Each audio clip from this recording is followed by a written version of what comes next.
Baik Pak. Nah, tadi kan kita sudah bicara prototipe itu ternyata sama ya Pak, sama kurikulum Merdeka. Nah, kalau untuk kurikulum paradigma baru itu sama juga Pak, atau beda? Sama saja, itu Oh, hanya penyebutan yang sempat oke. kita gunakan Berarti tiga dulu. istilah itu sama ya Pak ya? Tiga istilah Takutnya itu nanti di, sama. di masyarakat itu kalau nggak resmi disampaikan seperti ini kan jadi ada perdebatan gitu Pak. Oh, enggak, maksudnya mungkin prototipe atau apa paradigma baru ya sama aja ya Pak ya? Satu lagi mungkin yang Apa Pak? sudah beredar, kurikulum sekolah penggerak.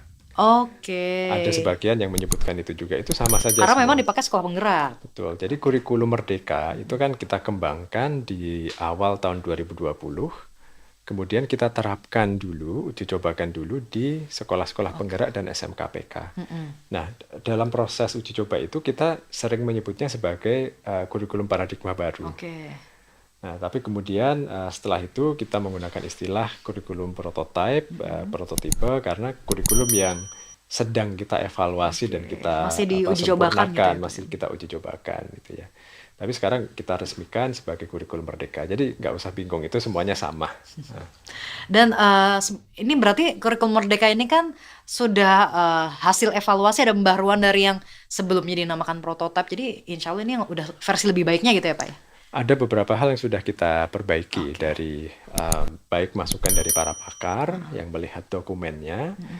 maupun masukan dari para guru Mm-mm. yang sudah secara langsung menggunakan kurikulum ini selama 1 tahun terakhir. Jadi Oke. tentu masih ada hal-hal yang perlu kita perbaiki. Dan karena itu ini belum ditetapkan sebagai kurikulum nasional Oke. sekarang.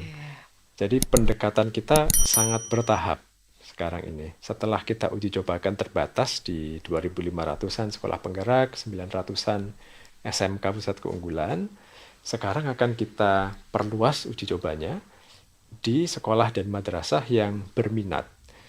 Filosofinya adalah kita ingin mengajak eh, sekolah-sekolah yang punya kemauan intrinsik dulu. Mm-mm. Mereka Punya motivasi besar untuk motivasi ini besar ya untuk Pak ya? berubah, betul. Motivasi besar untuk memperbaiki pembelajarannya.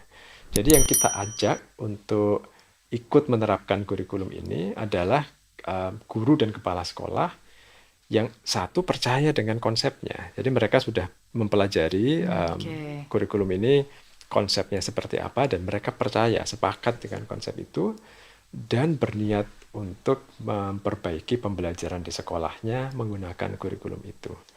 Nah, ini kita lakukan selama 2 tahun ke depan. Oke. Ini periode uji coba yang diperluas, gitulah kira-kira ya. Mm-mm. Selama 2 tahun ke depan, sebelum nanti 2024, baru kurikulum merdekanya akan disahkan sebagai kurikulum nasional, mengganti kurikulum yang sebelumnya. Oke. Jadi Nanti kalau sudah jadi panjang ini. kurikulum nasional, wajib atau masih pilihan nih Pak untuk diterapkan? Tentu kalau sudah menjadi kurikulum nasional, itu menjadi wajib. Jadi, Oke. tapi tidak serta-merta sekolah Masih bertahap ya Pak ya? harus Oke. berganti begitu Saat saja itu gitu juga. ya. Enggak. Tentu ada Oke, tahapan ya. tahapan-tahapannya lagi.